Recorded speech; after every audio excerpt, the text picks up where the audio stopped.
Huwag tayong matakot. Yes, amen. Let's all be confident na lagi buhay ang Panginoon. Lagi natin siyang kasama.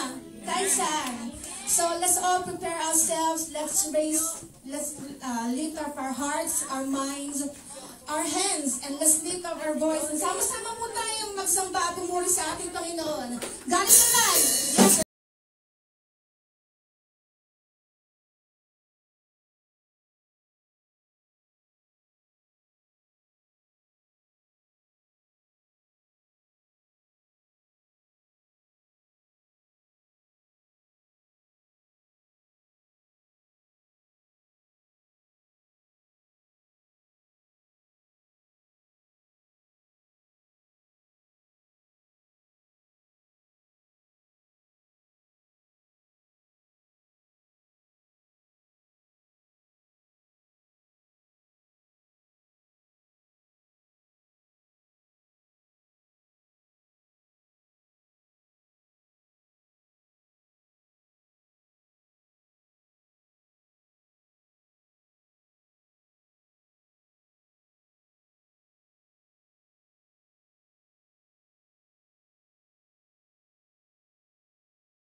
Colossians chapter 3 verse 23 to 24, ito pang sinasabi. Sabi po sa Tagalog, ano mang inyong ginagawa ay iyong gawin ng buong puso na gaya ng sa Panginoon at hindi sa mga tao. Yamang inyong nalalaman na sa Panginoon ay tatanggapin ninyo ang ganting mana sapagkat naglilingkod kayo sa Panginoong Hesukristo. Amen? So, nung last Sunday po, nagkaroon po ng panibagong pag-appoint po ng mga leaders ang ating church. At ito po ay maging silbing paalala po para sa lahat po natin. At hindi lang sa mga leaders na na-appoint, kundi po para sa lahat po sa atin na naglilingkod sa Panginoon. Ang sabi po, ano man daw po yung ginagawa natin, gawin po natin ito ng buong puso. Amen? Na nanggagaling po sa ating puso. Amen? Huwag po natin itong gawin para sa tao, kundi para sa Panginoon. Amen? Kasi po kapag ito po ay ginawa natin para sa tao, madali po tayong mapapagod. Amen? Madali tayong mababurn out, madali tayong mag-give up. Amen? Pero po kapag galing sa puso po, at lagi po natin tinatandaan na ang ginagawa po natin ay hindi para sa tao, kundi para sa Panginoon. Amen? Magiging madali po ang lahat. At huwag po tayong maghanap ng appreciation ng mga tao. Hindi man po tayo mapansin, hindi man po mapansin yung ginagawa natin para sa Panginoon, huwag po tayo maghanap ng appreciation ng tao. Kundi tandaan po natin, sabi po, gagantimpalaan po tayo ng Panginoon. Ayun po yung pinakamahalaga, yung gantimpala po na nagbumula sa Panginoon. Amen. Hindi ka man ma-appreciate sa lugar na ito, hindi ka man mapansin, ang tandaan po natin, ang reward po natin ay nasa Panginoon. Amen!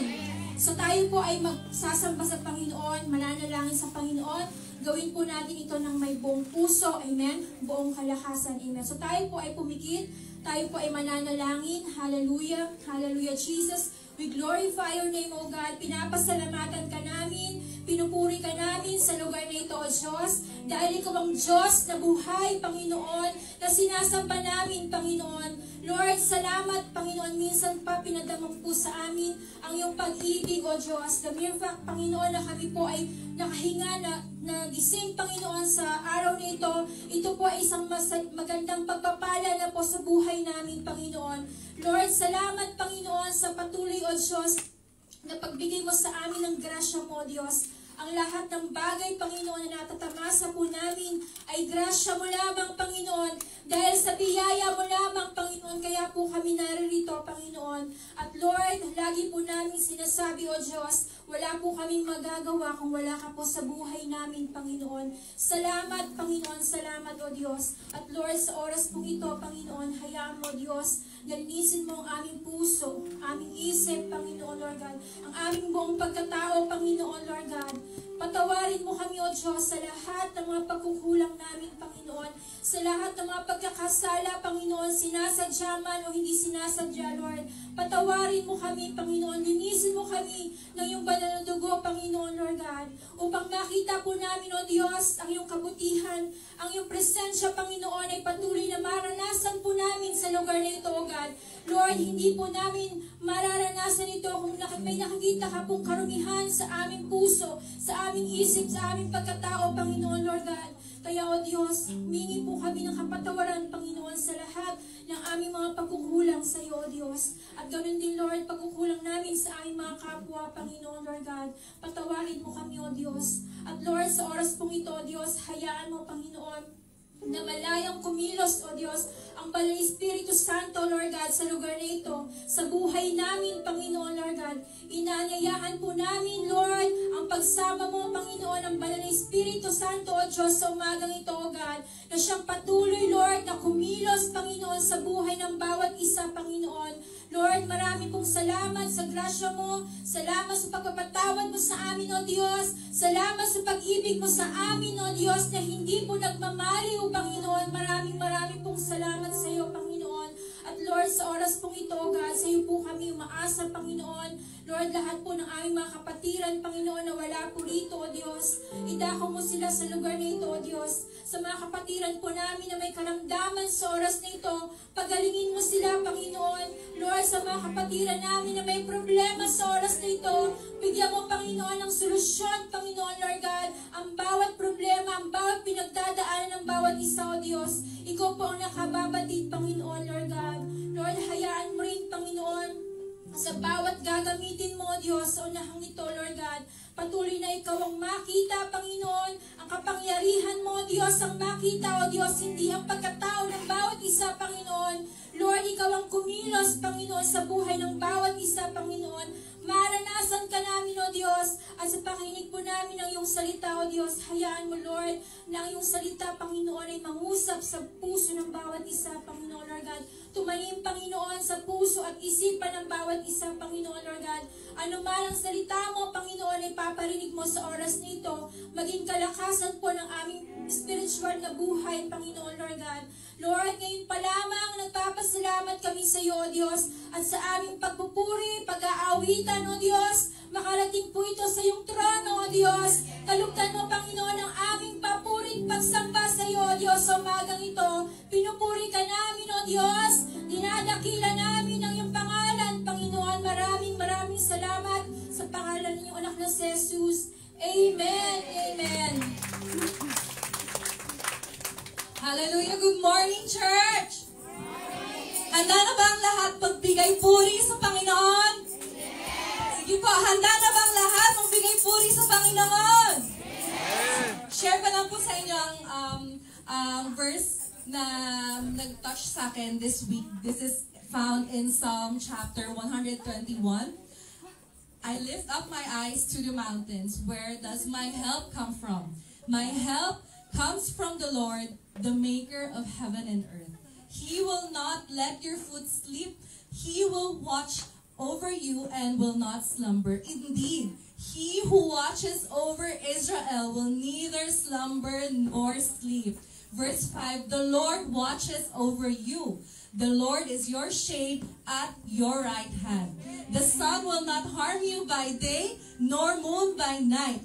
The Lord will keep you from all harm. Hallelujah. He will watch over your life. The Lord will watch over your coming and going both now and forever. Hallelujah. This morning, church, let us all surrender lahat ng mga problema, lahat ng mga sickness, anxieties, whatever it is that you're thinking. Let's just continue to give this time to the Lord, because the Lord, for in the Lord, nothing is impossible. Amen. Let's declare that in God, nothing is impossible through the Lord. Let's say,